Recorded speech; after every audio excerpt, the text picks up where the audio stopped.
Pois bem, é, eu ainda vou falar sobre o Donald Trump e sobre as eleições americanas. Mas antes, eu quero receber aqui a doutora Carolina Seabra, porque esse é um caso que praticamente não saiu na imprensa brasileira. Uma adolescente, acho que de 16 anos ou 15 anos, ela vai dizer aqui, 15 anos, que foi detida no dia 8 de janeiro, nas manifestações em Brasília. Uma menina de 15 anos.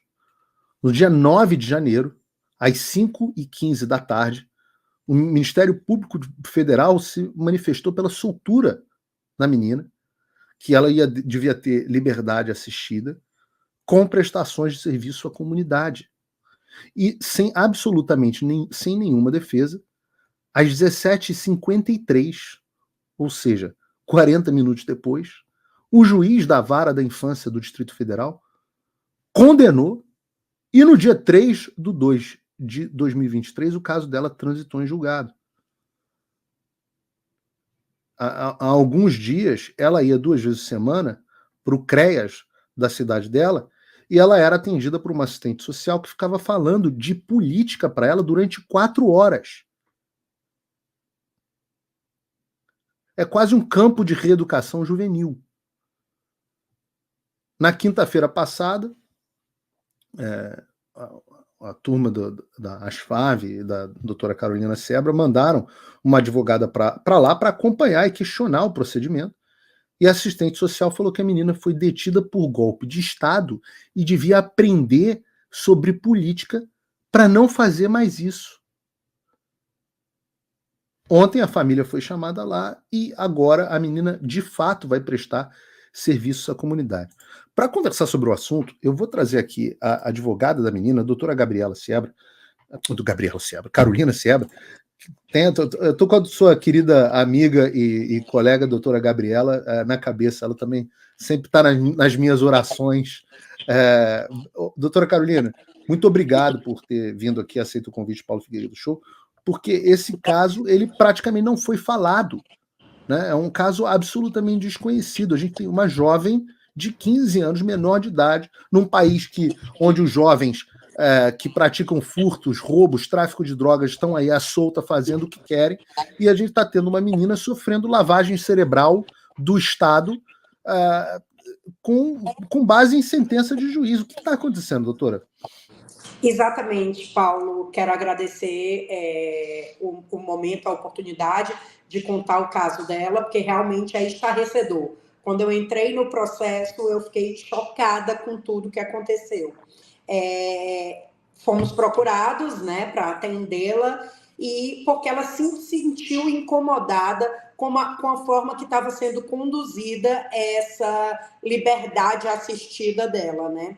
Ela tinha que ir 2 vezes por semana lá no CREAS e era atendida por uma assistente social, e essa assistente social ficava às 4 horas falando mal do ex-presidente e falando bem do presidente atual.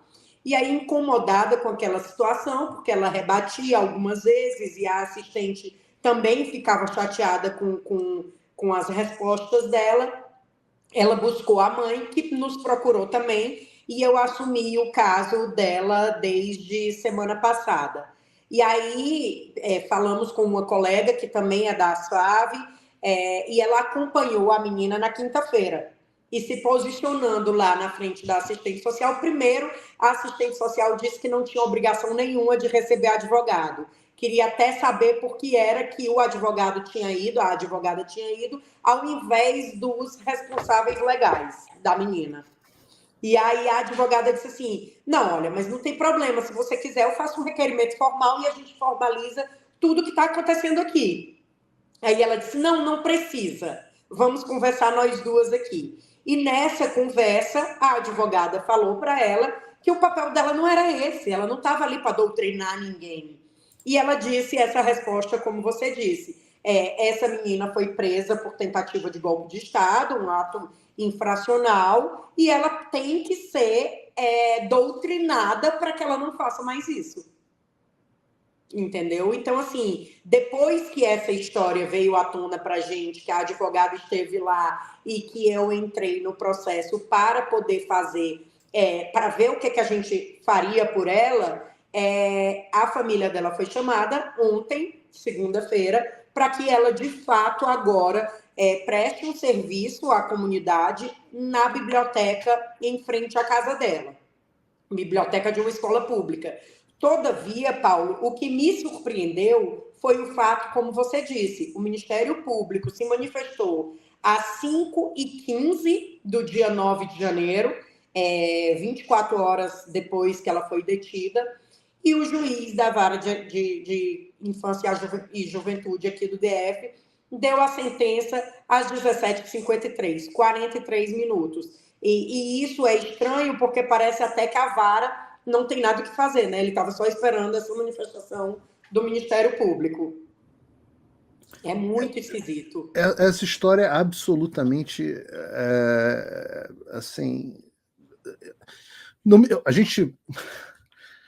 Eu fico até sem palavras. A gente já passou, nós já fizemos entrevistas juntos e já assisti vários detalhes sobre as inúmeras violações constitucionais, legais, os absurdos ao devido processo legal que aconteceram no 8 de janeiro no Brasil. Mas eu não canso de ser surpreendido com novos absurdos. Eu achei que a gente já tinha chegado a um ponto onde nada mais me deixasse nesse estado de perplexidade. Eu mesmo vale para nossa audiência. Mas, neste momento, eu não sei o que dizer. Eu não sei o que dizer. Eu não sei como alguém pode, em sã consciência, defender um campo de reeducação política para uma jovem, independente do que ela pensa. Que ela tivesse defendendo um golpe de Estado. O que, meu Deus do céu, se a gente for agora cercear os jovens pelas besteiras que eles falam, bom, em primeiro lugar, a gente não teria talvez Felipe Neto, ele não teria nem existido como fenômeno, embora hoje ele já seja um homem velho, barbudo, né? Mas o jovem, ele tem o direito de falar as bobagens dele. Agora, você pegar um jovem dentro de uma manifestação e mandar para um campo de reeducação política, isso é algo distópico, sem dúvida nenhuma, mas que é presente na China, por exemplo. Na China é exatamente isso que acontece com aqueles que resolvem, aqueles jovens que resolvem de alguma forma ir contra o pensamento vigente. Doutora, essa jovem, qual a história dela familiar? Ela estava com os pais? O que ela estava fazendo na manifestação? Então, ela estava com a mãe dela na manifestação. Ela é uma jovem que, inclusive, tem alguns problemas de saúde, né? Ela tem TDAH, e aí a mãe dela sempre estava ali com ela, né? Ela foi detida, a mãe dela também foi detida, a mãe dela foi levada ao presídio da Colmeia e ela ficou detida aqui no DF até o outro dia, quando a irmã dela veio do estado delas para buscá-la. E aí foi quando ela passou por essa oitiva com o Ministério Público e assinou esse papel de compromisso. Essa remissão que o Ministério Público faz, Paulo, é como se fosse um acordo de não persecução penal, que é esses que estão sendo impostos para as outras pessoas. Acontece que o processo dela não tem absolutamente nenhuma prova que essa menina cometeu esse ato. Além do mais, junto com ela foi detido outro menor também, esse menor daqui de Brasília. E ele também está hoje passando pelas mesmas condições dela, mas eu não tenho conhecimento do caso dele, não sei quem é, mas o caso dela foi exatamente esse. Ela não teve esse direito à defesa técnica, que é prevista no ECA, né, no Estatuto da Criança e do Adolescente, e não teve o direito de contestar, porque não teve nenhuma prova contra ela. E o Ministério Público Federal traz toda aquela retórica que a gente já conhece, da tentativa de golpe, dos atos antidemocráticos, e etc., e vários etc. Assim, por sorte, ela é uma menina que gosta de estudar, tem conhecimento, e ela consegue rebater minimamente ali a doutrinação da assistente social. Mas mesmo assim ela se sente incomodada por ter que passar 4 horas ouvindo uma pessoa dizer, por exemplo, uma das frases que ela me mencionou, que eu achei fantástico, para não dizer o contrário, você sabia que o Bolsonaro não gosta de mulheres? É tipo, oi, minha filha, qual é o seu papel? O seu papel realmente é esse? Essa menina tem acesso ao computador, Carolina? Ela está sem acesso ao computador por conta dessas medidas que são impostas, né? Está sem acesso ou está com podem. acesso? Não, ela entra, ela consegue ver as coisas pelo computador. Ela Então não tem vamos rede fazer social. o seguinte.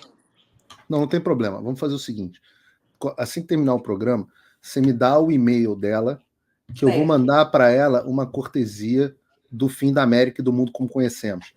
Perfeito. Por quê? Porque o meu objetivo é doutrinar essa assistente social através dessa menina. Sim.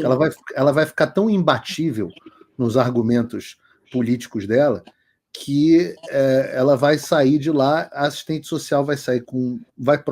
o risco é a assistente social acabar tendo um AVC debatendo com a menina. Mas é um risco que eu estou disposto a correr. Então eu vou dar uma cortesia.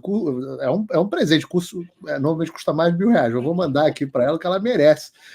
Isso vai ficar imbatível. Pode dizer para ela que ela vai ficar imbatível. Agora, tem alguma medida que possa ser tomada ainda, doutora? Então, eu vou entrar com uma revisão, né, desse processo, afinal de contas, ela não teve direito à defesa técnica. Eu vou pedir uma revisão, enquanto isso, a gente fica assistindo ela nesse trabalho que ela tem feito. A gente vai tentar, de todas as formas, reverter, porque não se trata de uma condenação por ser uma menor, né? Mas se trata de uma imposição que ela teria que passar 6 meses. Poderia ser bem pior, Paulo, se a gente não tivesse chegado a tempo. Imagina 6 meses, 2 vezes por semana, por 4 horas, você ter que ouvir a abobrinha, é bem difícil. Mas isso nem os presos do 8 de janeiro passaram. Exatamente.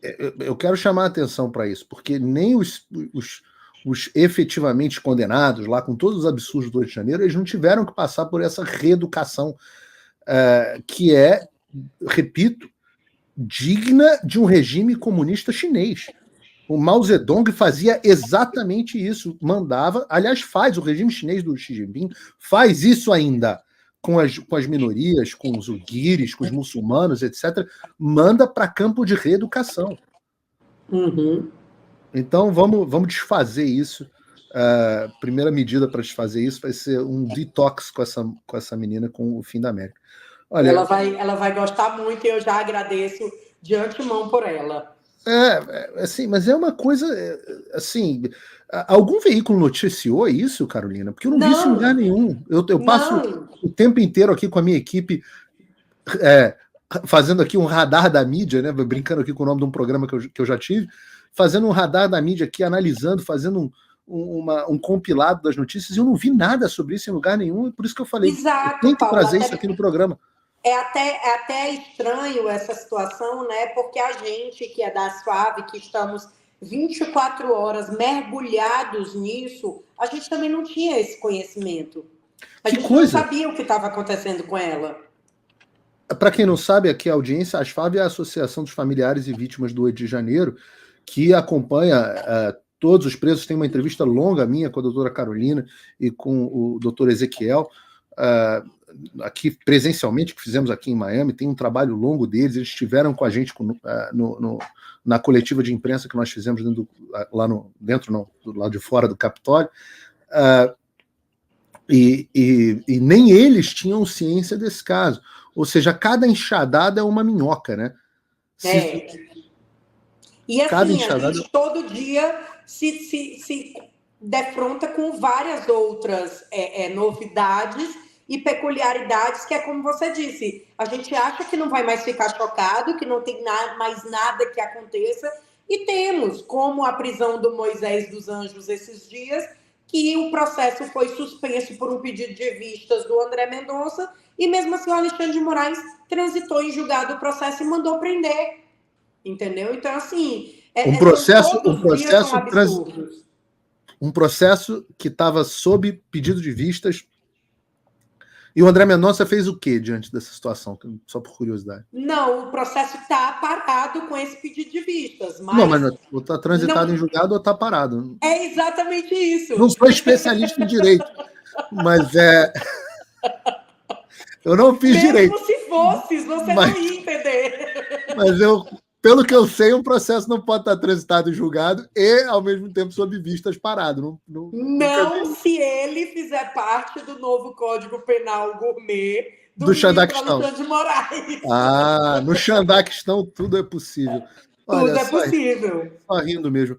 Doutora, muito obrigado aqui pela Eu que agradeço, Paulo. Muito obrigada. Força para essa menina, tudo que eu puder fazer aqui do meu lado, conta sempre comigo. Você sabe que vocês têm aqui um grande aliado.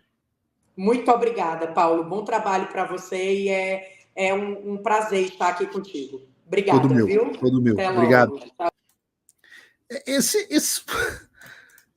É assim, eu não sei o que dizer. Só isso. Aliás, eu diria, um dos motivos de eu ter pedido para colocar isso aqui no programa é porque eu acho que o pessoal da Revista Oeste não sabe disso. Eu acho que o pessoal do Congresso não sabe disso. Até os mais próximos. Eu nunca vi um discurso do senador Magno Malta, que é o cara mais fala a respeito desse assunto, do senador Girão, porque eles não devem saber que essa história existe. Porque a imprensa resolveu ignorar completamente esse assunto.